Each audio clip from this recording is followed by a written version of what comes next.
Welcome to my channel Anika the taste of Vasundhara. आज मैं बनाने जा रही हूँ साबूदाने की खिचड़ी।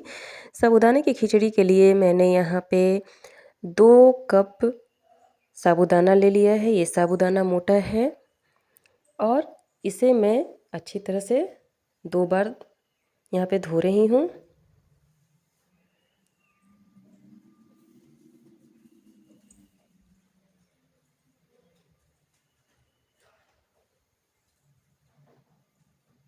ये देखिए 2 बार मैंने धो दिया है। अब इसमें मैं आधा कप पानी डालूँगी।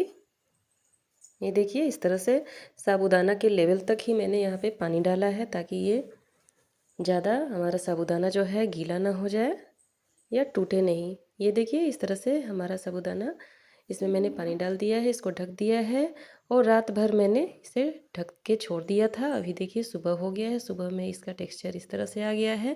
साबूदाना बहुत ही अच्छी तरह से फूल गया है और ये अलग अलग भी है। तो चलिए साबूदाना बनाना स्टार्ट करें। साबूदाना बनाने के लिए मैंने यहाँ पे कढ़ाई को फ्लेम पे रख दिया है। अब यहाँ पे मैं आधा कप मूंगफली को ड्राई रोस्ट करूँगी।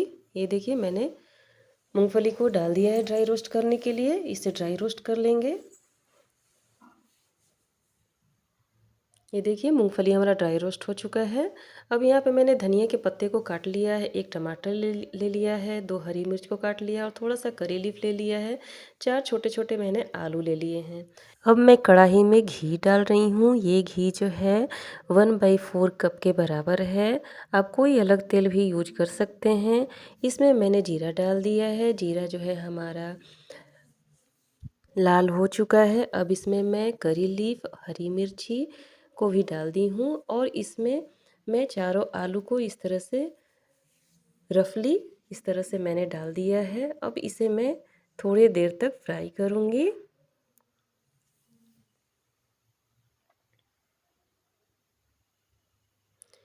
गैस का फ्लेम हमारा मीडियम है।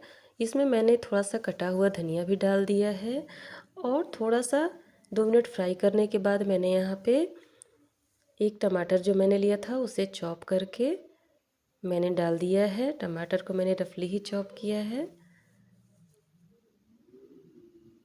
यहाँ पे मैं 1 छोटा चम्मच नमक डाल रही हूँ, जिससे कि हमारा टमाटर जो है अच्छी तरह से पक जाए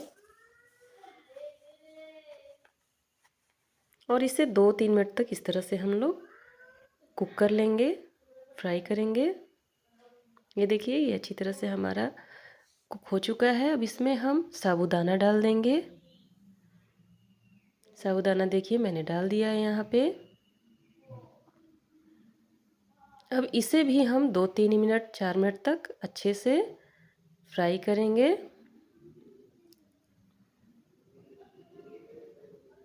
ये देखिए यहाँ पे हमारा साबूदाना बिल्कुल चिपक नहीं रहा है, क्योंकि पानी मैंने रेशियो में डाला था। आप भी साबूदाने की खिचड़ी बनाते समय पानी और साबूदाने के रेशियो का ख्याल रखें, तो आपका कभी भी खिचड़ी जो है चिपकेगा नहीं।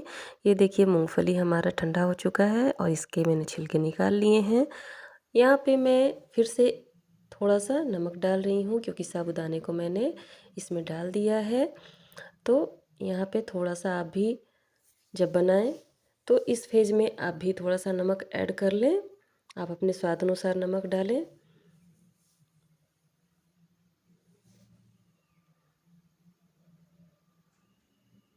ये देखिए मूंगफली को अब मैं यहाँ पे कूटूंगी। मूंगफली कूट चुका है। ये देखिए इस तरह से दरदरा मैंने कूट लिया है और ये हमारा साबूदाना बन के करीब करीब तैयार है।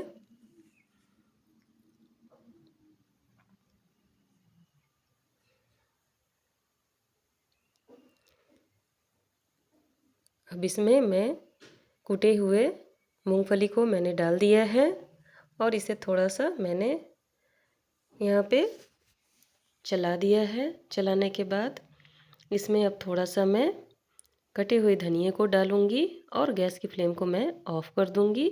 हमारा ये साबूदाना खिचड़ी बन के तैयार हो गया है।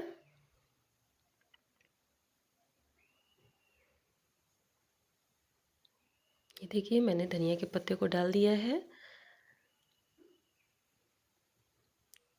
और एक बार 2 बार मैंने यहाँ पे इसे चला लिया है।